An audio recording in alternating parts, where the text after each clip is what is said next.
Steroid में risk कोई सी नहीं होती है। इसका मेटिकुलसली कितने पर्टिकुलर टाइम पे किस डोज में सेफेस्ट स्टेरॉइड को आपके काम में लेना है, ये depends on the doctor. India की टॉप 5 डिजीजेस में से ईएनटी है। आने वाले टाइम में अब कैसे बच सकते हैं इससे? किसी आदमी को बोल दो कि आप बिल्कुल डार्क कमरे के अंदर स्मोक कर ले, he will definitely quit that. Year hygiene की भी बात कर लेते हैं। काफ़ी सारे लोगों को मैंने देखा है जो कि रीफिल होती है पेन की, उसके साथ में चालू हो जाते हैं। कई लोग तो वो टूथपिक भी नहीं छोड़ते। वहाँ पर वो डैमेज होने के चांसेस बहुत बढ़ जाते हैं। डाइविंग के टाइम पर जा रहे हैं तो वो प्रेशर इतना ज़्यादा हो जाएगा कि बॉडी फट सकती है। जितने भी लोग खर्राटे ले रहे हैं उसके पीछे की साइंस क्या है कि खर्राटे आते क्यों हैं और ये कैसे ठीक करा जा सकता है। आजकल की जो जनरेशन वीड और हुक्का जो लोग पीते हैं इससे बहुत ज़्यादा यूज टू हो चुकी है, कहीं ना कहीं एडिक्ट हो चुके हैं। वो हमारी पूरी की पूरा ईएनटी का जो पूरा प्रोसेस है उसको कैसे इफेक्ट करता है। ये पेशेंट की कंप्लेन के साथ में आया कि मेरे हल्का हल्का सा ब्लड आता है, तो हमने देखा कि ये तो पॉलिप है। तो वो बाद के अंदर उसका पता चला कि वो निकालते निकालते वो ब्लड की एक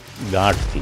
तो हमने जहां नोज से हमको ऑपरेट करना था उसकी जगह हमारे को पूरा उसके फेस को ओपन करके आईज के नीचे से लेकर के और उसको पूरे को हमको निकाला।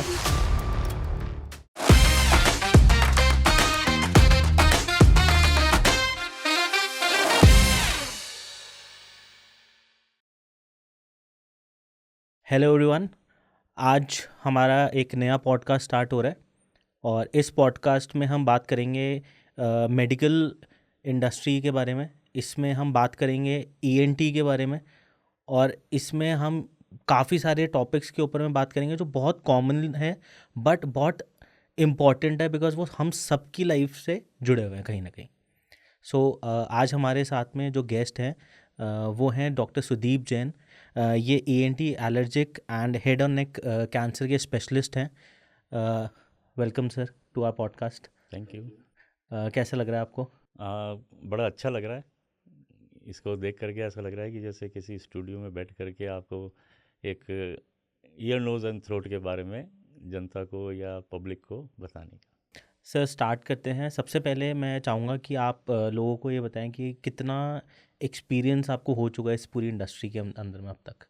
मेरा जब मेडिकल कॉलेज में जब हम एंटर हुए थे, that was the year of 1983 and post graduation करने के बाद में 90 में, उसके बाद में अभी मेरे करीब करीब 25 ईयर्स का एक्सपीरियंस है मेरे को ईएनटी स्पेशलिस्ट बने हुए। सब लोगों की फूड हैबिट्स बहुत है ना आजकल ख़राब हो चुकी हैं। सो उसके बारे में आप क्या कहना चाहेंगे बिकॉज कहीं ना कहीं फूड से रिलेटेड है ईएनटी। पहले पुराने ज़माने में जैसे फास्ट फूड और ये चीज़ें नहीं हुआ करती थी। पहले है ना जितना भी होता था उसमें है ना ग्रॉस वाले जो फूड होते थे वही खाए जाते थे। मोटा अनाज मोटा खाओ।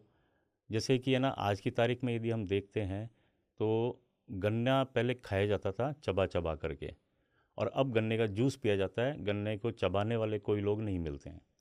तो ये जो चेंज ओवर हुआ है उसके अंदर जो हार्ड चीज़ें या मोटा अनाज खाने से अपने को जो सॉफ्ट चीज़ें खाने लगे हैं उसके कारण ये प्रॉब्लम्स डेवलप होने लगी है। जैसे पिज़्ज़ा है, बर्गर है, पास्ता है, ये सारी चीज़ें सॉफ्ट हो गई हैं। गेहूं का आटे से अपन सब्जियां या जो भी बना के खा रहे हैं, तो उनके कारण ये फूड हैबिट्स ख़राब हो गई हैं।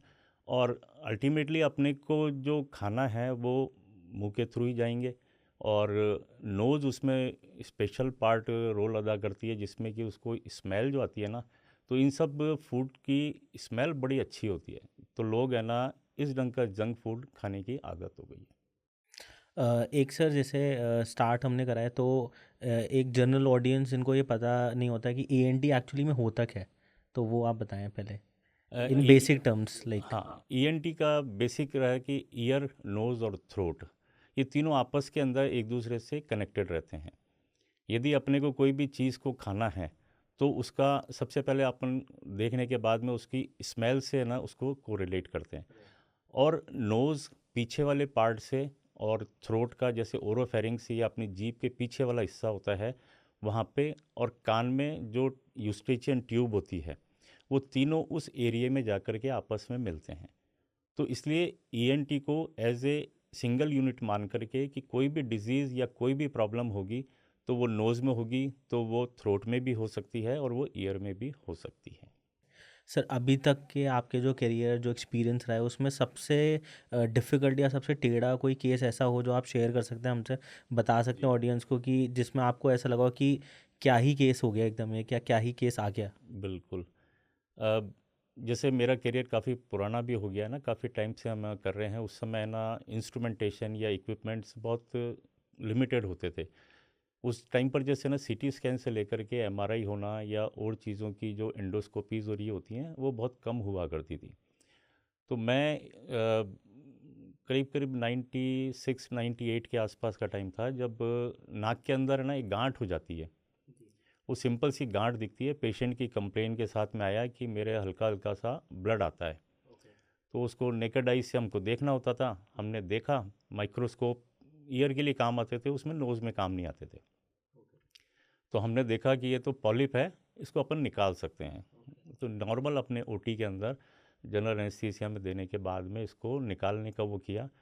तो वो बाद के अंदर उसका पता चला कि वो निकालते निकालते वो ब्लड की एक गांठ थी, और वो पूरे नाक के पीछे, गले में, मैक्सिलरी साइनसेस में और आँखों में चारों तरफ फैली हुई थी। तो हमने जहाँ नोज़ से हमको ऑपरेट करना था, उसकी जगह हमारे को पूरा उसके फेस को ओपन करके, आईज़ के नीचे से लेकर के और उसको पूरे को हमको निकाला। Although we saved the patient, लेकिन वो हमारे लिए है ना एक लेसन हो गया कि विदाउट इन्वेस्टिगेशन कभी भी ऐसी चीज़ को हाथ नहीं लगाना चाहिए। तो सर मतलब क्या ये कहना सही है कि कई बारी दवाई से ज़्यादा दुआ काम करती है? हाँ, वो वाला एक्सपीरियंस तो दवा की जगह दुआ का था हमारे लिए। लेकिन मरीजों के लिए भी एक चीज़ होती है कि है ना, दवाइयाँ जब भी काम करती है जब आप उस पे काम अपना करवाना चाहते हो। लोग आके पूछते हैं कि है ना, मैं कब तक ठीक हो जाऊँगा? मैं दवाई चालू कर रहा हूँ, कब तक ठीक हो जाऊँगा? हम कहते हैं कि आप जब ठीक होना चाहो, हमारा काम है कि हम आपको एडवाइस करेंगे, ठीक होना आपका काम है। तो इसलिए वो जो दुआएँ होती है, वो लोगों की दुआएँ होती हैं, हमारी खुद की जो वो रहती है, उसमें है ना काम करती है।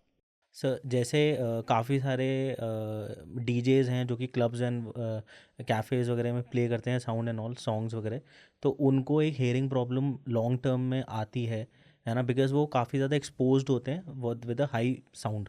तो उनके लिए आपका कोई सजेशन या कोई टिप्स ऐसी जो ऐसे जो प्रोफेशंस में लोग हैं उनके लिए हेल्प आउट हो जाए? इस समय ना जैसे ऑल ओवर वर्ल्ड की जो पॉपुलेशन है ना, वो करीब 800 करोड़ होगी। उसमें से जो डीजे वाला एक्सपोज़र या हाई एंड म्यूज़िक्स, कॉन्सर्ट्स, ये सब होते हैं, वो करीब करीब है ना 2 अरब यानी कि 200 करोड़ लोग उसको सुनते हैं या उसको अटेंड करते हैं। अब 200 करोड़ तो पब्लिक है जो कि अटेंड करती है, उनको मैनेज करने के लिए भी है ना उतना ही स्टाफ और वो सब की ज़रूरत मैनेजमेंट होती है। बिल्कुल। इतना हाई म्यूज़िक होता है कि वो, तो जो जो पर्सन्स होते हैं जो उसको ऑपरेट करते हैं, उनके लिए तो बेस्ट तरीका होता है कि वो अपने कानों में वो लगा के रखते हैं। ईयरबड्स एंड ऑल कुछ। ईयरबड्स तो नहीं, ईयरफोन्स होते हैं हाई एंड वाले, ओके। जिससे कि उनकी वो जो साउंड है जो बाहर बज रही है और जो अंदर की तरफ उनको जो सुनाई दे रही है, उसमें बहुत मिनिमाइज हो जाता है, जो आपके ईयर के लिए बेस्ट होती है। बेस्ट होती है। तो इसलिए अभी इन वालों में ठीक वो हो गया है। लेकिन मैं यदि बात करता हूँ जो पब्लिक उसको अटेंड करती है, उनके लिए यदि वो स्पीकर्स के आमने सामने कहीं पर भी हैं, उनका ईयर वहाँ पर एक्सपोज्ड हो रहा है, तो उनके लिए ये बहुत ज़्यादा प्रॉब्लम हो जाती है। और अपने आजकल के जनरेशन, वो इसके लिए बहुत लायबल है। आने वाले टाइम में जैसे उनके लिए हियरिंग की कोई समस्या होना, वो बहुत हो सकती है। सर जैसे हाई प्रेशर एरियाज होते हैं लाइक अंडर वाटर है ना, अंडर वाटर के साथ साथ में जैसे सी डाइवर्स होते हैं, देन एयर प्लेन पायलट्स हैं या केबिन क्रू है, इनको भी कहीं ना कहीं एक ड्यू टाइम के अंदर में कुछ एयर से रिलेटेड पेन्स और कुछ ना कुछ इश्यूज रहते हैं because of the high altitude altitude वगैरह पे जो रहता है, तो उनके लिए क्या आपके लिए सजेशंस रहेगा? इसमें बेसिक ये होता है कि यूस्टिच एंड ट्यूब जो कि नाक से पीछे वाले हिस्से से अपने को कान में कनेक्ट करती है, वो ओपन रहनी चाहिए। तो उसको ओपन रखने के लिए 2-3 मेथड होते हैं, जिसमें क्या ना मोस्ट ऑफ द, जैसे आप देखते होंगे तो जो पायलट्स होते हैं या एयर फ्लाइट में जो जाते हैं, वो कुछ ना कोई चीज़ को, च्युइंगम को या टॉफ़ी को स्वैलो करते रहते हैं। तो उस स्वैलोइंग करने से वहाँ का जो ट्यूब है वो ओपन रहती है। और एटमॉस्फेरिक जो प्रेशर होता है उसको, और अंदर अपनी बॉडी का जो प्रेशर है उसको वो मेंटेन करते हैं। अदरवाइज़ यदि नीचे डाइविंग के टाइम पर जा रहे हैं तो वो प्रेशर इतना ज़्यादा हो जाएगा कि बॉडी फट सकती है। ऐसे ही है ना, ऊपर एयर फ्लाइट के अंदर भी यही प्रॉब्लम होती है या हाई एल्टीट्यूड में भी। तो वो कंटिन्यूस है ना इस ढंग से स्वेलो करने से वो पर्सन ठीक रहता है। सर जैसे पहाड़ों की बात करते हैं तो पहाड़ों पे जाते हैं, जी। तो पहाड़ों पे जब जाते हैं तो कहा जाता है जैसे घर में जो बड़े हैं वो आज भी बोलते हैं कि पहाड़ों पे जब ड्राइव आप कर रहे हो तो वो पहले मैंगो वाली एक टॉफ़ी आती थी वो खाते थे कि भाई जिससे वो खाते रहो आप तो वो सिकनेस नहीं आती एक वॉमिटिंग वाली। बिल्कुल तो बिल्कुल। वो भी शायद इसीलिए वो करा जाता इसीलिए है। रिकमेंडेड थी ये।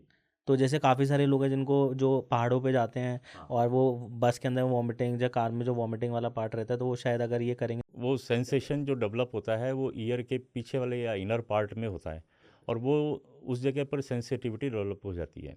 जैसे इस समय ना लद्दाख का अपने हाईएस्ट पॉइंट मान लें इंडिया का, तो फ्लाइट से लोग जाते हैं। वहाँ जाने के बाद में उसको एक दिन के लिए या मोर देन 12 आवर्स के लिए उनको उस जगह पर एक्लेमेटाइज करते हैं। और यदि वो नहीं करेंगे तो वो फिर प्रेशर सिम्टम्स चेंज होने के कारण वॉमिटिंग या चक्कर आना ये सब हो सकता है। तो हम भी ये रिकमेंड करते हैं कि यदि इस ढंग से जाना है तो वो हाई एल्टीट्यूड पर आप धीरे धीरे आराम से टाइम लेते हुए बाई रोड आप जा सकते हैं। उसमें ये प्रॉब्लम एक्लेमेटाइज हो जाता है बॉडी, तो कम हो जाती है। सर जैसे आपने एक्लेमेटाइज की बात करी तो लद्दाख में जैसे अभी कुछ टाइम पहले मुझे लाइक कोई फ्रेंड्स एंड ऑल गए थे, तो वो वहाँ पे गए एंड उसके जैसे ही उन्होंने लैंड किया तो नेक्स्ट डे उनके में से एक जना था जिनके नोज़ में से ब्लड आ रहा था। तो वो उसका क्या रीज़न होता है? बॉडी का जो प्रेशर है ना, जैसे अब एक्स फ्लाई अपने लिया आपने दिल्ली से, तो उसका जो वो है सी लेवल, और लद्दाख का जो सी लेवल है वो काफ़ी ऊंचा हो जाता है। तो जितना हाई एल्टीट्यूड में एटमॉस्फेरिक प्रेशर उतना कम हो जाता है। यदि एक्लेमेटाइज नहीं हुए हैं आप, तो वो कहीं पर भी उसका प्रेशर जो बॉडी का है ना वो बहुत ज़्यादा बढ़ जाता है। जैसे नोज़ की ब्लीडिंग हुई, ये ब्लीडिंग किसी भी ऑर्गन में कहीं पर भी कभी भी हो सकती है। पर नोज़ के अंदर ना वो जो वेन्स होती हैं उसका एक ट्रायड होता है, 3 वेन्स एक जगह आके मिलती हैं, और वो सबसे इजी फ्रेजाइल वेन्स होती हैं, और वो यूजुअली प्रेशर चेंज होते ही डैमेज हो सकती हैं। सर जैसे अब नेक्स्ट बात करते हैं जैसे the people who are associated with leather factories wood factories, तो इनमें केमिकल्स का बहुत ज़्यादा काम होता है। तो नोज़ से रिलेटेड इनको बहुत सारे इश्यूज रहते हैं वहाँ पे, तो उनके लिए क्या आप एक टिप या क्या एक सजेशंस बताना चाहेंगे कि how they can work on their part? एक तो ये जो केमिकल्स होते हैं ना, जैसे ये लेदर इंडस्ट्री या फिर ये और दूसरी है ना फैक्ट्रीज़ में काम आता है, उसकी फ्यूम्स वगैरह ये काफ़ी उठती हैं। तो एक तो रिकमेंडेशन ये रहती है कि ना वहाँ पर एग्जॉस्ट या एयर एब्जॉर्बर होते हैं, वो हमेशा वहाँ पर होने चाहिए।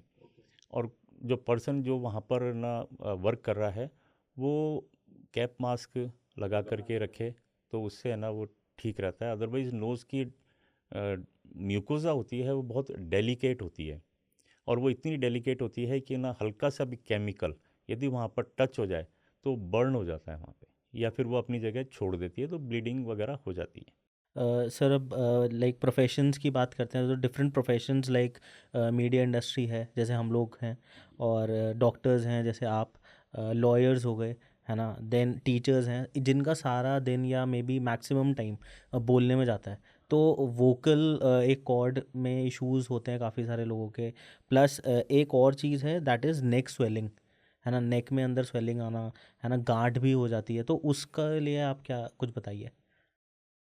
अपने जितना भी ज़्यादा जो बोलने का काम होता है वो सारा लैरिंग्स में होता है, वोकल कॉर्ड्स काम आते हैं। यदि अपने को देखें तो वॉइस का जो एब्यूज़ होता है, मिसयूज़, वो मैक्सिमम जो ज़्यादा बोलते हैं चिल्लाते हैं उनके साथ में होता है। जैसे टीचर्स हैं ना, बच्चों पर चिल्लाना उन्होंने बहुत कर दिया। सिंगर्स हैं, हाई पिच्ड वॉइस जा रही है उनकी। मीडिया वाले हैं, वो किसी भी चीज़ को कवरेज करने के लिए अपनी भीड़ में जो आवाज़ होती है उससे तेज़ उनको बोलना पड़ेगा या लगातार बोलना पड़ेगा। तो इसमें जो इशू होता है वोकल कॉर्ड्स में, इतना स्ट्रेन हो जाता है कि वहाँ पर वो नोड्यूल तक बन जाता है। तो जो बिनाइन ट्यूमर या बीटी लैरिंग्स जो स्वेलिंग और ये सब आती है, वो मेनली टीचर्स, प्रीचर्स, वेंडर्स इनमें ही आती है। इनकी आवाज़ में चेंजेस आने लग जाते हैं। इसको बचने के लिए सबसे बढ़िया तरीका ये रहता है कि एक तो लगातार ना बोला जाए। दूसरा होता है कि इसको जितना सॉफ्ट वॉइस के अंदर अपन काम में लेंगे उतना बढ़िया है। बीच बीच में यदि ऐसी चीज़ हो रही है जिसमें कि आपको हाई पिच काम में लेना पड़ रहा है, लेकिन वापस उसको वॉइस रेस्ट में कन्वर्ट कर लें तो वो ठीक रहता है। जो फोर्थ इम्पॉर्टेंट जो सबसे होता है कि जो एनीबडी कैन डू, तो उसमें जैसे सादा पानी या फिर थोड़ा सा कोसा वाटर या ल्यूक वार्म वाटर वो अपने साथ में रखें और उसको बीच बीच में सिप सिप करके लेते रहें।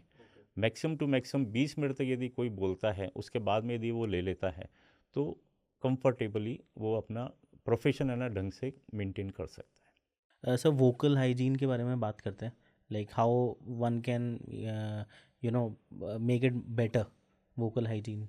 है। वोकल हाइजीन में एक सबसे इम्पोर्टेंट रहता है कि एक कोट है, शायद सचिन तेंदुलकर ने बोला था, ओरो हेल्थ ऑल ओवर हेल्थ।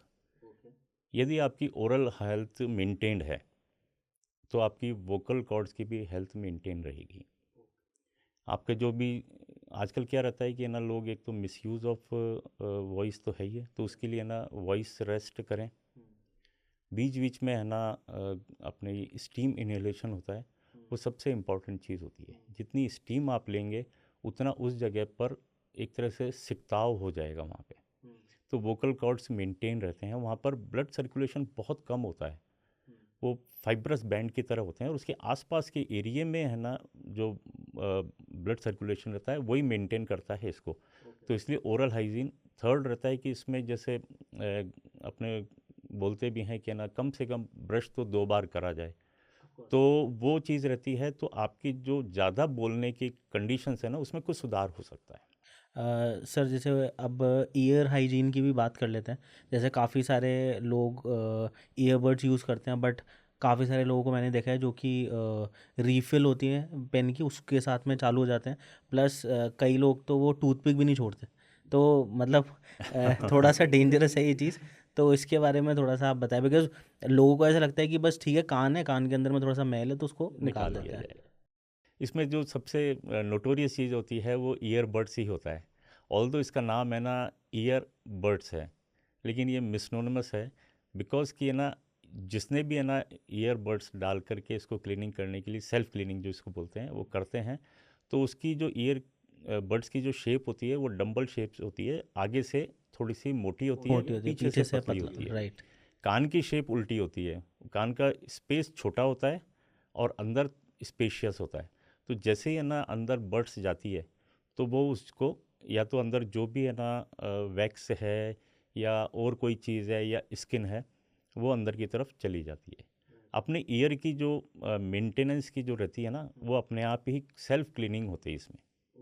जैसे कि आंखें आपको है ना खुद को साफ़ करने के लिए कोई चीज़ डालते नहीं है, आंसू आते हैं पल के नीचे आती हैं, अपने आप साफ़ हो जाते हैं। ईयर का भी है ना स्किन जाती है पीछे की तरफ और वो वापस एक साइड से बाहर की तरफ आ जाती है।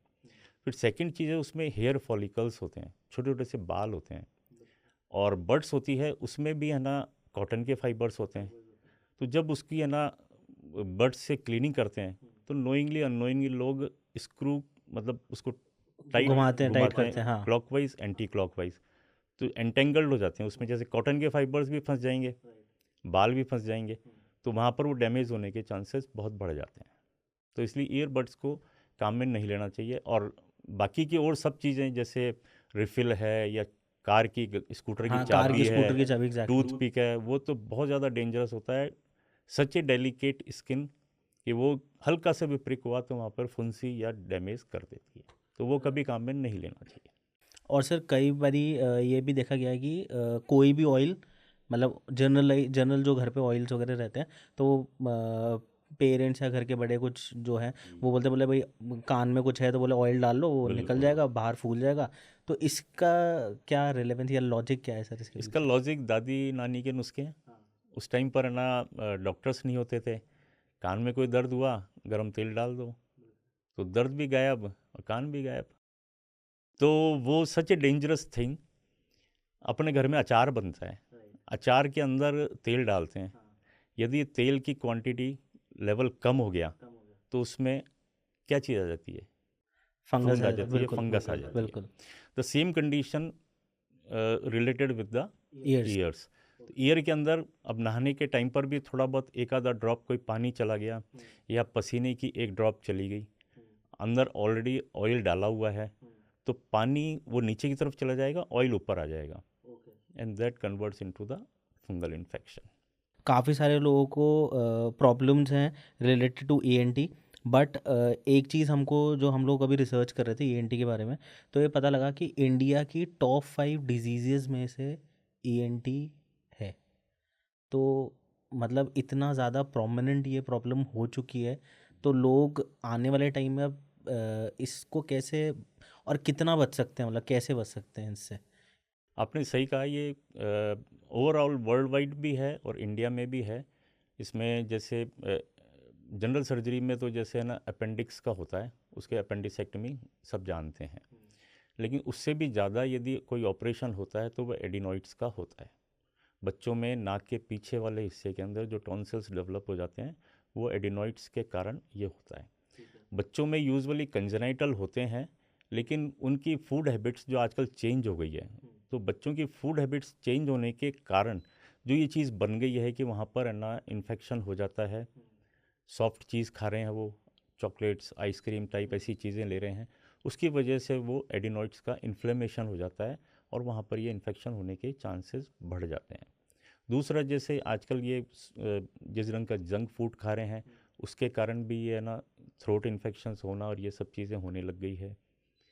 और कई बार है ना ये इस चीज़ को भी है ना वो रिलेट करते हैं कि यदि जैसे स्मोकिंग है या फिर कोई और हैबिट है तो वो भी डायरेक्टली आपके थ्रोट पे ही करती है, तो उसके कारण भी है ना मेलिग्नेंसीज या कैंसर होने के चांसेस बढ़ गए हैं। सर टॉन्सिल्स की बात कर लेते हैं, लाइक टॉन्सिल्स काफ़ी एक जनरल टर्म है, तो उसके बारे में कुछ बताइए, और उसको प्रिवेंट कैसे कर सकते हैं? अगर किसी को हो गया है तो क्या क्या चीज़ें हैं जो कि उसको ध्यान रखनी चाहिए? टॉन्सिल्स अपने बेसिक अपने यहाँ के बॉडी का पार्ट है, एंड बॉडी की इम्यूनिटी की जितनी भी सेल्स हैं वो उसी में बनती हैं। बी सेल्स जो कहलाती हैं, टी सेल्स कहलाती हैं, वो वहाँ पर बनती हैं। और ये लिम्फोइड टिश्यूज़ का एक वो है, एक तरह से बैंक की गार्ड है वो, कि आपके सारे ऑर्गन्स को तिजोरी में रखने के लिए कोई एक गार्ड की ज़रूरत होती है टू प्रिवेंट द इन्फेक्शंस अंदर साइड में। बट अभी प्रॉब्लम ये हो गई है कि ना जो इतना भी आपकी लाइफ स्टाइल्स बदल गई हैं उसके कारण, पुअर हाइजीनिक कंडीशंस के कारण, नंबर ऑफ थिंग्स डिफरेंट हो गई हैं। इस कारण वो टॉन्सिल्स में जिसमें कि छोटे छोटे से क्रिप्ट्स बने होते हैं, छेद बने हुए होते हैं, to increase the size of the tonsil in limited area, तो उस जगह पर वो फूड पार्टिकल्स जा कर के फंस जाते हैं, सॉफ्ट होते हैं इसलिए चिपक जाते हैं वहाँ पे। जब वो यदि उसको है ना गार्गल्स करके या फिर उसको कुल्ला करके या फिर है ना रिंस करके यदि उसको साफ़ कर लें तो उसके चांसेस कम हो जाते हैं टॉन्सिलाइटिस होने के। दूसरा होता है कि जो वायरल इन्फेक्शन है उसमें यदि है ना टाइम पर ट्रीटमेंट नहीं लिया जाए तो वो टॉन्सिल्स में बैक्टीरियल इन्फेक्शन, क्योंकि वहाँ बैक्टीरियाज अपने थ्रोट के अंदर मोर देन 300 वैरायटीज़ के बैक्टीरियाज होते हैं, वो कोई भी नॉर्मल कमेंसल्स की तरह होते हैं, लेकिन यदि वायरल इन्फ्लेमेशन हुआ और वहाँ पर रेडनेस या फिर उसका साइज बढ़ गया तो बैक्टीरियल इन्फेक्शन हो सकता है। तो इन सब से बचने के लिए इसको फिर खाने पीने में थोड़ा सा ध्यान रखा जाए, चिपकने वाली चीज़ें जो कि सॉफ्ट होती हैं वो कम से कम ली जाए। सर एक तो कान में कितने, लाइक जैसे हम ईयर्स देखते हैं तो जनरली ऐसा लगता है कि एक ही छेद है इसमें, बट कान के अंदर में मैं पढ़ रहा था अभी, तो कान के अंदर में जनरली 3 छेद होते हैं। ये बहुत ज़्यादा, आई गेस मुझे करेक्ट हाँ, करना अगर आप मैं गलत हूँ तो उसमें क्या हर किसी चीज़, मतलब 3 छेद जो होते हैं तो उसमें सर्जरी रिक्वायर्ड होती है अगर कोई प्रॉब्लम होती है तो तीनों में? इसमें जैसे एक जो आउटर ईयर होता है वो एक्सटर्नल ऑडिटरी कैनाल कहलाता है, और उसके जहाँ एंड होता है वहाँ पर उसका कान का पर्दा होता है। पर्दे पर ना 3 जो अपनी ऑसिकल्स होती हैं या बॉडी की जो सबसे स्मॉलेस्ट बोन होती हैं वो वहाँ पर होती हैं। वो तीनों एक दूसरे से इस ढंग से कनेक्टेड होती हैं कि वो जैसी साउंड वेव्स वहाँ जाती है, पर्दा हिलता है, वो बोन्स हिलती हैं, वहाँ पर अंदर है ना लिम्फ जो होता है, जो थर्ड पार्ट है वो इनर ईयर होता है, वो थर्ड पार्ट वहाँ पर मूव करता है और अपनी जो साउंड वेव्स हैं वो वहाँ पर जाने के बाद में उसको कन्वर्ट करते हैं और ब्रेन की तरफ भेजते हैं। यदि एक्सटर्नल ऑडिटरी कैनाल में कोई प्रॉब्लम है तो उसको मेडिसिनल मैनेजमेंट में ठीक कर सकते हैं। बट यदि वो सेकंड पार्ट यानी कि पर्दे में यदि कोई इशू है, वहाँ पर कोई छेद है, या फिर एक बीमारी होती है जिसको कोलेस्टेटोमा बोलते हैं, जिसमें कि अंदर की हड्डी पूरी गलने लग जाती है, यदि वो है तो उसकी फिर सर्जरी ही रिक्वायर्ड होती है। सर अब बात करते हैं कि जैसे टेक्नोलॉजी बहुत ज़्यादा एडवांस हो चुकी है। सो एएनटी में आज की डेट में ऐसी कौन कौन सी टेक्नोलॉजीज़ यूज़ आ रही हैं ट्रीटमेंट्स में, कि जिनको आप शेयर कर सकते हैं हमारी ऑडियंस से, कि उनको कभी काफ़ी सारे लोग हैं जिनको पता नहीं है कि क्या क्या एडवांसमेंट आ चुका है इनटू टेक्नोलॉजी टर्म्स। जैसे एक कोबलेशन करके एक है ना मशीन है, जिसमें है ना पहले है ना कट लगा करके, इंसिजन लगा करके और उसको ब्लड की वेसल्स को सिक्योर करते थे। कोबलेशन और डिब्राइडर एक ऐसी मशीन आ गई है कि उसको आपको काटने की ज़रूरत नहीं है, वो अब सेल्फ कटिंग होती है और साथ साथ सक्शन करती है, और अंदर का जो ब्लड वेसल्स जो टर्न हो रही है, जो कि नॉर्मल सर्जरी में ब्लड तो आएगी, वो साथ के साथ कोगुलेट करती रहती हैं। तो एक तो ये मशीन है जिसमें के कारण आज नाक के या टॉन्सिल्स वाले या बड़ी बड़ी जो गांठ हो जाती है, जिसको कि एंजियोफाइब्रोमा या ब्लड की गांठ बोलते हैं, उन सब को आप उस वाली मशीन के थ्रू कर सकते हैं। एक माइक्रोस्कोप से इतने एडवांस एंड के आ गए हैं कि उनसे आप जैसे छोटा सा जो परफोरेशन होता है वो ऐसा लगता है कि जैसे कि आपने बहुत बड़ी थाली को आपने सामने रख करके उसका वो कर रहे हैं। बच्चों की हियरिंग के लिए जो आजकल लेटेस्ट जो चल रहा है वो कॉक्लियर इम्प्लांट का है, जिसमें कि ना जिन बच्चों को सुनाई नहीं देता है और वो यदि किसी ईएनटी सर्जन के पास में लेस देन 4 इयर्स तक आ जाते हैं, 4 साल का बच्चा है उसके पहले तक यदि उसको सुनाई नहीं दे रहा है और वो डायग्नोस हो गया है, तो कॉक्लियर इम्प्लांट करके वो इतनी बढ़िया रेमेडी आ गई है कि उसके कारण बच्चा सुन पाता है। तो जैसे आजकल की जो लाइफस्टाइल हो गई है यूथ की, बहुत ज़्यादा फास्ट फूड एंड बाहर सारी चीज़ें चलती हैं, तो उसके बारे में थोड़ा सा एक आपसे जानना था कि बिकॉज़ इतना जो प्रॉब्लम यूथ में जो देखी जा रही है पुराने लोगों में कम देखी जाती थी, कि वो काफ़ी सारी चीज़ें नेचुरल ही प्रिकॉशन लेके चलते थे, बट जो यूथ है वो बहुत ज़्यादा कैजुअल रहता है। तो उनको आप क्या सजेशन देना चाहेंगे कि वो अपनी हेल्थ को किस तरीके से मेंटेन करके चल सकते हैं, जिससे मिनिमाइज़ कर पाएँ वो अपना मेडिकल एक्सपेंस? आजकल का टाइम है जो 2 मिनट्स नूडल्स का है, सबसे ज़्यादा बिगाड़ा है इस मैगी ने। और इसमें सबसे बड़ी बात है कि है ना आप इमीडिएट है ना रिजल्ट चाहिए। आज की यूथ को वेट करने वाली बात नहीं होती है, इसीलिए इसका नाम भी फास्ट फूड है। पहले खाना पकता था, धीरे धीरे होता था, उसके जो इंग्रेडिएंट्स होते थे, उसके न्यूट्रिशनल पार्ट होता था, वो उसके अंदर होता था। आपने भी कभी खाया होगा कि वो हंडी में बना करके और बिल्कुल, वो बिल्कुल खाया होता है, था, बिल्कुल, हाँ। बड़े अच्छे और हाइजीनिक तरीके से होता था। नाउ डेज़ आपको 2 मिनट इंतज़ार किया, 5 मिनट इंतज़ार किया, खाना जितना जल्दी आ जाए उतना बढ़िया है, नहीं तो वो बाहर हो जाएंगे।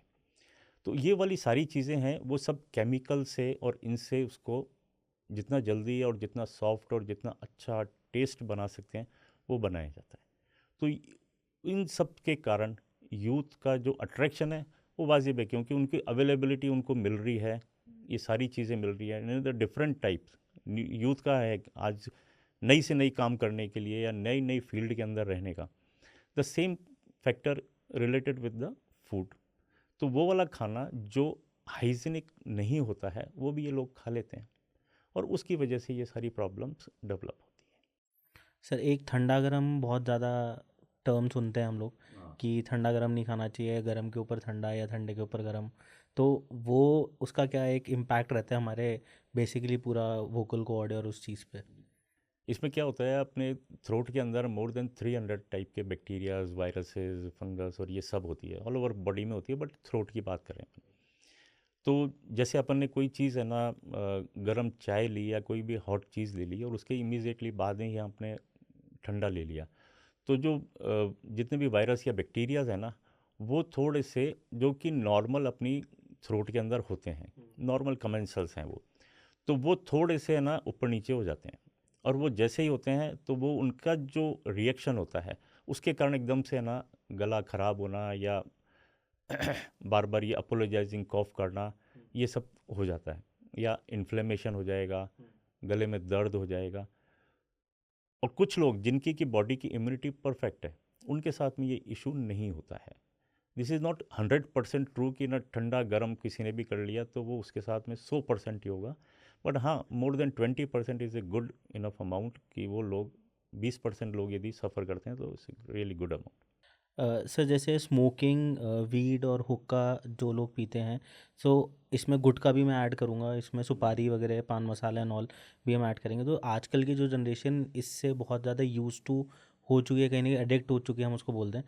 तो वो हमारी पूरी की पूरा ईएनटी का जो पूरा प्रोसेस है उसको कैसे इफेक्ट करता है वो?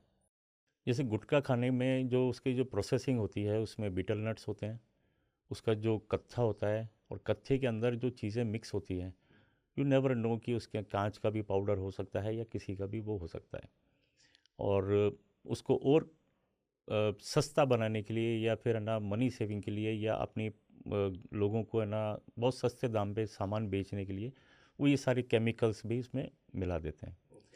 अपने जो मुंह की जो म्यूकोज़ा होती है बहुत सॉफ्ट होती है, जब इस ढंग की कोई चीज़ लगातार खाने में आती है तो वो उस जगह जा कर के उस स्किन को, अंदर की म्यूकोज़ा को और गम्स को डैमेज करती है। इवन आपके टीथ तक का जो इनेमल होता है ना, जो ऊपर की प्रोटेक्टिंग लेयर होती है, वो भी डैमेज हो जाती है। तो उसके कारण है ना ये धीरे धीरे जब उसके अंदर वो डैमेज होगा तो उस जगह पर लोगों को है ना फिर जलन मचने लगेगी या फिर छाले हो जाते हैं। और एक जगह कहीं पॉइंट पर वो जगह छाला बन गया तो वो कई बार नॉन हीलिंग अल्सर्स में कन्वर्ट हो जाता है, जो कि प्री कैंसरस कंडीशन में होती है। तो जितना इसको जल्दी क्विट कर सकते हैं उतना बढ़िया रहता है। इसी ढंग से स्मोकिंग का होता है। स्मोकिंग में टेम्परेचर शायद 90 डिग्री से ज़्यादा का होता है, जो उसकी जो वो बर्निंग वो होती है बर्निंग जो होती है। वो हुक्का की थोड़ी सी कम होती है, लेकिन सिगरेट की, बीड़ी की, इनकी बहुत ज़्यादा होती है। तो जैसे ही उसको है ना स्मोक को वो खींचते हैं अंदर, तो वो डायरेक्टली पोस्टीरियर वॉल पे जाके और वोकल कॉर्ड्स पे वो हिट करता है। तो पूरा अंदर लेके जाना होता है और फिर उसको बाहर निकालना होता है। तो एक बार इम्पैक्ट ये, दूसरा इम्पैक्ट ये। किसी आदमी को बोल दो कि आप बिल्कुल डार्क कमरे के अंदर स्मोक कर ले, he will definitely quit the things. इसके पीछे एक साइकोलॉजिकल बड़ा अच्छा एक वो है कि जब तक अपने शरीर से खुद का धुआं नहीं निकलता है ना, आदमी को एक सेटिस्फेक्शन नहीं मिलता है। And this is the satisfaction behind other than the nicotine dependence. ऐसे ये वीट का जो आपने बोला, now A days this is very much popular, लोगों को इजीली अवेलेबल होने लग गया है। और वो केमिकल इतना स्ट्रॉन्ग होता है कि यदि नोज से लिया जाए या फिर जिस जगह पर वो केमिकल की एक टच होता है टच लाइक, होते ही हाँ। उस जगह पर उसकी म्यूकोजा को डैमेज कर देता है। अभी आपने एक चीज़ बोली कि जैसे जो स्मोकिंग एंड ऑल में इन्वॉल्व है, अगर डार्क रूम के अंदर में स्मोक करते तो हील क्विट, तो वो मतलब डार्क रूम्स का क्या रिलेवेंस हुआ? उसमें बेसिकली ये किसी ने मतलब बड़ा अच्छा सा रिसर्च भी किया था, और उसमें बताया गया था कि धुआं जब तक निकलेगा नहीं और वो दिखेगा नहीं आपको, तो आपको उसमें एक साइकोलॉजिकल इम्पैक्ट जो होता है, एक सेटिस्फेक्शन मिलता है ना, वो नहीं आता है। ओके। तो this is a one of the therapy. So the people who wants to quit these things, this तो इज़ वो रियली गुड। डार्क रूम के डार्क अंदर में रूम। उनको वो दे देना चाहिए। ठीक है सर। सर स्टेरॉइड्स के भी बारे में बात कर लेते हैं। तो कहीं ना कहीं एक डिबेट चल रही थी जो कि बताती है कि the use of steroids in the treatment of ENT, ये कहीं ना कहीं यूज़ हो रहा है, और इसकी रिस्क भी है इसमें एसोसिएटेड विद द ट्रीटमेंट्स। तो इसके बारे में बताइए थोड़ा सा। नहीं, स्टेरॉइड में रिस्क कोई सी नहीं होती है। इसका मेटिकुलसली कितने पर्टिकुलर टाइम पे किस डोज में सेफेस्ट स्टेरॉइड को आप पे काम में लेना है, ये डिपेंड्स ऑन द डॉक्टर। यदि किसी ने भी जनरल जो आपकी मिथ बनी हुई है कि स्टेरॉइड ले लिया है इसके साथ में ये प्रॉब्लम हो जाएगी, it is nothing like this. This is the most anti inflammatory thing in the world. और इसका जितने कम टाइम के लिए अपने को देना होता है उतने डिज़ायर्ड टाइम पे दो, यू गेट द रिजल्ट। चाहे वो लेरिंजाइटिस हो, वोकल कॉर्ड्स की कोई प्रॉब्लम हो, स्टोमेटाइटिस की हो, छालों की कोई प्रॉब्लम हो, इन्फ्लेमेशन हो, नोज़ की कोई ब्लॉकेज का हो, उन सब में स्टेरॉइड्स काम में ले सकते हैं। Very safely we can use. Time period decide करना होता है कि आपको 3 to 5 days या 5 to 7 days, what ever condition of the patients. एक सर खर्राटों की बात कर लेते हैं। बहुत कॉमन टर्म है, सबके घरों में कहीं ना कोई खर्राटे ज़रूर लेता है। बिल्कुल। तो जितने भी लोग खर्राटे ले रहे हैं, तो पहले तो उसके पीछे लॉजिक या उसके पीछे की साइंस क्या है कि खर्राटे आते क्यों हैं। और क्योंकि काफ़ी सारे लोगों को लाइक सुनते हैं तो उनको कोई ना कोई ऐसे बोलते हैं कि भाई तुम्हारा वेट ज़्यादा है तो इसलिए तुम खर्राटे लेते हो, तुम नींद पुरानी स्ट्रेस ज़्यादा है तो शायद खर्राटे लेते हो। बट एक्चुअल में इसका एक तो साइंस क्या है और ये कैसे ठीक करा जा सकता है, बिकॉज काफ़ी सारी देसी नुस्खे भी हैं, जैसे घी डाल देना, तेल डाल देना नाक में और उससे भी ऐसा हो जाएगा। तो एक बार सर थोड़ा सा बताइए। खर्राटे बेसिकली अपने जो सांस लेने की जो आवाज़ होती है ना, उसको बोलते हैं। यदि वो नाक से ले रहा है, किसी भी, जैसे यदि आपने 6 महीने के भी बच्चे को देखेंगे या 90 साल के भी किसी को देखेंगे, हर कोई सांस लेता है और उसकी सांस की आवाज़ आती है। खर्राटे इज़ ए वॉल्यूम कितना है, उसकी पिच कितनी है, उसका तरीका कैसा है, उसकी ब्रीदिंग का, तो उस पे ये डिपेंड करता है कि बहुत ज़ोर से कोई खर्राटे लेता है, कोई कम लेवल पे लेता है। बट आई थिंक कि it is more than most of the population खर्राटे के साथ में रहती है। तो खर्राटे का कारण होता है कि बेसिक यदि आपको सांस लेनी होती है तो हमको हमेशा अपनी नोज़ से लेनी होती है, मुंह से यूजुअली नहीं लेते हैं, नहीं लेते। अनटिल अनलेस कि वो नाक बंद ही नहीं हो जाए। जब आप सोते हैं उस समय आपका जैसे लेफ़्ट या राइट या सीधे जिस भी ढंग से करवट में आप सो रहे हैं, आपकी जो टंग होती है वो टंग पीछे रोल कर जाती है। जैसे ही आप लेटेंगे तो तो पीछे की तरफ टंग रोल पीछे की कर तरफ रोल करेगी। यदि किसी के नेज़ल भी प्रॉब्लम है, टॉन्सिल भी बढ़े हुए हैं, तो जो इनलेट हुआ, इन तीनों चारों चीज़ों को मिलने के बाद में इनलेट बहुत कम हो जाता है। ठीक है। अब वहाँ से सांस आ रही है, जा रही है, तो जो सांस की आने जाने की जो आवाज़ होगी ना, और उनको ये जो वाइब्रेशंस टंग से, टॉन्सिल से, या फिर युवला जो कागला बोलते हैं वो, हाँ हाँ। या नोज़ के पीछे पार्ट में सारी मसल्स और म्यूकोजा होती हैं, वो फ्लिटर करती हैं, हिलती हैं। That creates the voice. अब वो आवाज़ किसी भी ढंग की हो सकती है, जो नॉर्मल ये वाली एक साउंड होती है, या फिर डिफरेंट टाइप की। तो इसमें बेसिकली ये रहता है कि उन लोगों में ये सबसे ज़्यादा होती है जो आपने बताया, जिनका कि बॉडी वेट ज़्यादा होता बॉडी वेट है, ज़्यादा बॉडी है। वेट ज़्यादा हो। तो बाहर का जितना बॉडी वेट है उतना ही टंग का भी होगा, अंदर का लैरिंग्स का भी होगा, फेरिंग्स का भी होगा, थ्रोट का भी होगा, वो सबका होगा। दूसरा है कि उसमें यदि कोई नॉन एक्टिव पर्सन है, बहुत ज़्यादा कोई है ना टोन अप, कोई एक्सरसाइज नहीं कर रहे हैं, लेजी एंड ऑल। लेज़ी है, पड़े हैं, खा लिया पी लिया मस्त रहो, है ना, दिस इज द सिनोनिम, उनके साथ में ये प्रॉब्लम होती है। कई बार अल्कोहलिक्स या फिर कोई ड्रग्स के उसमें ड्राउजीनेस में है, तो उनकी है ना मसल्स बिल्कुल रिलैक्स हो जाती हैं। तो ये सारी डिपेंड्स, रीज़न वही है कि वो मसल्स रिलैक्स होने के बाद में ही होता है ये। बट ये इनके इन पर्सनस में ज़्यादा होती है, या फिर कोई हेड इंजरी हो जाए उनके लोगों की होती है। सर एक बहुत इम्पॉर्टेंट चीज़ जो है कि अगर डीएनएस है तो ऑपरेशन करना ज़रूरी है क्या? तो इससे पहले मैं इस क्वेश्चन को एक थोड़ा सा पहले पूछना चाहूँगा कि डीएनएस एक्चुअली है क्या? डीएनएस डेविएटेड नेज़ल सेप्टम, नाक की जो बीच वाली जो हड्डी है जिसके कारण है ना खूबसूरती जो नज़र आती है, वो नाक की हड्डी के कारण ही आती है। एक्सटर्नल डिफॉर्मिटी यदि है तो वो नाक की हड्डी बाहर की तरफ से भी टेढ़ी दिखती है, लेकिन यदि अंदर से वो टेढ़ी है तो बाहर तो बड़ी सुंदर सुंदर नाक वाले होते हैं, कोई इशू नहीं होता, उनको कोई प्रॉब्लम नहीं होती। बट अंदर जो डीएनएस है उसके कारण ब्रीदिंग में यदि किसी को कोई प्रॉब्लम हो रही है तो उसको उन कंडीशन में ऑपरेट करना होता है। एंड नॉर्मली आफ्टर 20-25 ईयर्स की एज के बाद में स्मॉल बोन्स का डेवलपमेंट या वो बढ़ना होता है। तो जो नाक की हड्डी होती है वो बीच वाले सेंटर में जाकर के एक फिक्सअप हो जाती है। जिनके वो फिक्सअप नहीं हो पाती है बाय एनी मीन्स, तो वो टेढ़ी हो जाती है और उसको फिर ऑपरेट ही। Sir, does yoga plays an important role in the curing of ENT या ईएनटी से रिलेटेड जितनी भी प्रॉब्लम्स होती हैं? प्रिकॉशनरी हमको बात करनी चाहिए इसमें। योगा यदि हम कर रहे हैं तो ये सारी डिजीज़ेज़ कुछ नहीं होगी। फूड हैबिट्स अच्छी रखेंगे तो ये सारी डिजीज़ेज़ नहीं होंगी।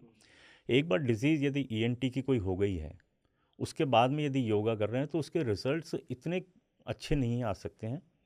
नोज़ के आ सकते हैं, टॉन्सिल्स के आ सकते हैं, लेकिन गुटके के नहीं आ सकते। गुटखा खाने वालों के नहीं आ सकते हैं। कान किसी का बहरा है, कुछ नहीं हो सकता उनका, ऑपरेट ही होंगे। तो इट इज़ लाइक दैट कि जो ब्रीथिंग वाली होती है उसको आपके योगा वाले टीचर के थ्रू बैठ करके किस ढंग से उसको अलोम विलोम या कपालभाति या वॉटेवर जो प्रचलन में है उनसे आप कर सकते हैं। या जल नीति बहुत अच्छी एक रेमेडी होती है, जिसमें कि नाक से ना पानी को खींच के और नाक से या फिर मुंह से निकाला जाता है। तो वो भी, तो इसलिए योगा है बहुत बढ़िया, but it is not against with the, मतलब नॉट वर्किंग इन कि आपकी गलत हैबिट्स के कारण कोई चीज़ डेवलप हो गई हो तो। सर, जैसे आजकल का जो यूथ है वो बहुत ज़्यादा फैशन में रहता है ना, प्लस बहुत ज़्यादा उसको कहते हैं कि फैशनेबल हो गया है कि जैसे पुराने टाइम पे फादर्स को देखते थे कि दिवाली से लेके होली तक वो पूरा इनर पहनते थे, है ना, प्रिकॉशनर स्टेप्स जितने भी होते थे to from all the environment, है ना, वो रखते थे, तो कम से कम बीमारियां होती थी। आज की डेट में अपन देखते हैं कि बहुत ज़्यादा जैसे खांसी ज़ुकाम और ये सब तो बहुत हर दूसरे तीसरे दिन कभी ना कभी किसी न किसी को हो रही है। तो इसके लिए कुछ एक क्या चीज़ आप बताना चाहेंगे? ये सारी चीज़ें जो आप बता रहे हैं इसमें प्रिकॉशंस सबसे इम्पॉर्टेंट चीज़ है। दूसरा है कि आपकी बॉडी की इम्यूनिटी मस्ट बी स्ट्रॉन्ग। आज इस वाले माहौल के अंदर यहाँ पर बैठे हैं, आपका एसी चल रहा है, हो सकता है कि इनमें 6 लोग बैठे हैं, उनमें से ना किसी एक को ठंड लग रही हो। तो it depends on your body. तो उस बॉडी को आपको इतना स्ट्रॉन्ग करना है कि आपको वो चीज़ को ओवरकम कर सको। तो यूथ वाले जो ये वाले जो जनरेशन है उसमें फैशन के कारण इस चीज़ को डिनाई नहीं कर सकते कि आज जो मेरी लाइकिंग की जो चीज़ है ना, मेरे को वो करनी है। यदि आज है ना मेरे से एल्डर वाले जनरेशन के यदि कोई काम कर रहे हैं तो वो that is your their wish, मेरी विश ये है। बट यदि ये मैं कर रहा हूँ तो मेरी body must be strong so that कि मैं उससे मैं फाइट कर सकूँ। फाइट कर सकूँ। फैशन करूँगा मैं, बट मस्ट बी फाइट। आज बॉलीवुड में देखो, उनकी जब तक है ना सिक्स पैक या जीरो फिगर और ये सब तक नहीं होंगे, जब तक बिल्कुल। उनकी वो नहीं होगी ना, इम्पोर्टेंस नहीं होती है। इम्पोर्टेंस नहीं होगी। नहीं होती है। तो दिस इज़ द सेम कि आपको खुद की बॉडी को स्ट्रॉन्ग करो। सर, इम्यूनिटी कैसे बढ़ा सकते हैं? लाइक बिकॉज इम्यूनिटी हमने अभी देखा कोविड में, that played a very important role. या जो जो इम्यून स्ट्रॉन्ग थे तो वो निकल गए। बिल्कुल। काफ़ी ज़्यादा लोग जो शायद घर से नहीं भी निकले और इम्यूनिटी उनकी एवरेज आउट भी थी, तो वो कहीं ना कहीं नहीं कोप अप कर पाए। तो इम्यूनिटी एक जनरल घर के ऐसे नुस्खे या मे बी मेडिकल टर्म्स में आप उन कैसे बता पाएंगे ऑडियंस को कि आप घर बैठे या बेसिक चीज़ें करते हो डेली लाइफ में, बिल्कुल। इससे आपकी इम्यूनिटी आप बढ़ा सकते हैं? सबसे बढ़िया तो एक तो सबसे बढ़िया है कि एक्सरसाइज। यदि बॉडी को आप एक्सरसाइज के साथ में आप बॉडी को रखते हो तो आपकी बॉडी का जो एंडोर्फिन और जो हार्मोन्स होते हैं बॉडी के, वो सारे रिलीज़ होते हैं और उससे इन्फेक्शन को, किसी को भी चीज़ को फाइट करने की कैपेबिलिटी आ जाती है। And this is the immunity. अपने किचन में जितने तरीके के मसाले हैं ये सारे इम्यूनिटी बूस्टर हैं। तो वहाँ के सारे मसालों का आपका, चाहे वो धनिया हो या जीरा हो, वट एवर, हल्दी, सब ने है ना ये काढ़े बना बना के पिए हैं। बिल्कुल। तो जो जनरल है वो आपके, यदि किचन में आप ये सारी चीज़ें खाते हैं, घर का खाना खाते हैं, तो वो सारी चीज़ें आपको बॉडी की इम्यूनिटी में मिल जाएगी। योगा है, वॉक है, खाने पीने के टाइमिंग्स का है, उल्टी सीधी चीज़ें जो खा लेते हैं, खाओ, उसमें थोड़ी सी बॉडी की इम्यूनिटी को स्ट्रॉन्ग करने के बाद में ही ये चीज़ मेंटेन हो सकती है। सर, एक पर्सनल क्वेश्चन रहेगा, वैलेंटाइंस डे मनाते हैं क्या सर? वैलेंटाइन डेज तो इस समय का सबसे पॉपुलर डे होता है। सर, जैसे कार्डियोलॉजिस्ट के लिए बोला जाता है कि हार्ट के बहुत करीब रहते हैं, हाँ है ना। बट मेरे एक मैं चीज़ देख रहा था कि वैलेंटाइन के अंदर में ना, जो पूरा वैलेंटाइन का वर्ड है उसमें बीच के जो लेटर्स हैं 3, उसमें ENT आता है सर। अरे ग्रेट तो ENT डॉक्टर्स तो दिल में रहते ही हैं। बिल्कुल बिल्कुल, ये आपने बहुत अच्छा वर्णन दिया। इसके बारे में मेरे को भी इतना वो नहीं था कि कभी स्पेलिंग इस ढंग से नहीं देखी थी, but this is really a good version and thank you for this thing. Thank you sir. And at last एक चीज़ जो जितनी भी हमारी ऑडियंस जो आपको सुन रही है, जितने लोग आपको सुन रहे हैं जिन जो कहीं ना कहीं किसी न किसी ENT की प्रॉब्लम से इफ़ेक्ट हो रहे हैं, सो उनके लिए एक आपका एक जर्नल सजेशन है, एक मैसेज क्या रहेगा सर? अपनी बॉडी को स्ट्रॉन्ग करने के लिए, हेल्दी रहने के लिए एक्सरसाइज ज़रूरी है। कोई सा भी एक आउटडोर स्पोर्ट्स हमेशा खेलना चाहिए, लगे कुछ भी हो, लेकिन रहो।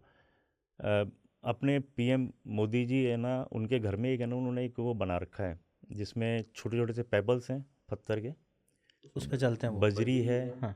मिट्टी है, पानी है, मतलब उस पर वो रेगुलर चलते हैं।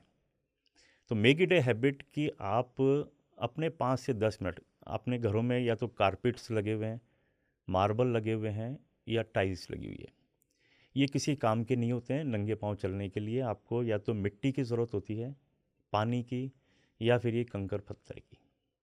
इस पर आपको यदि 5 मिनट के लिए आप है ना अपना टाइम डिवोट करते हो, तो this is good for not for ENT but overall health के लिए। ENT के लिए आप ब्रश जैसे daily morning and evening, rinse खाना खाने के बाद में ज़रा सा कुल्ला कर लिया, तो उससे आपके थ्रोट का कोई भी फूड पार्टिकल यदि बच पड़ा हुआ है तो वो निकल जाएगा। एक्सपोज अपने आप को किसी चीज़ में इंडल्ज नहीं करें उससे बचने के लिए। So guys thank you so much for watching our podcast. अगर आप ऐसे और इंटरेस्टिंग पॉडकास्ट देखना चाहते हैं और ऐसे और इंटरेस्टिंग टॉपिक्स के ऊपर में और पॉडकास्ट सुनना चाहते हैं, तो do subscribe, like and share this. Thank you so much.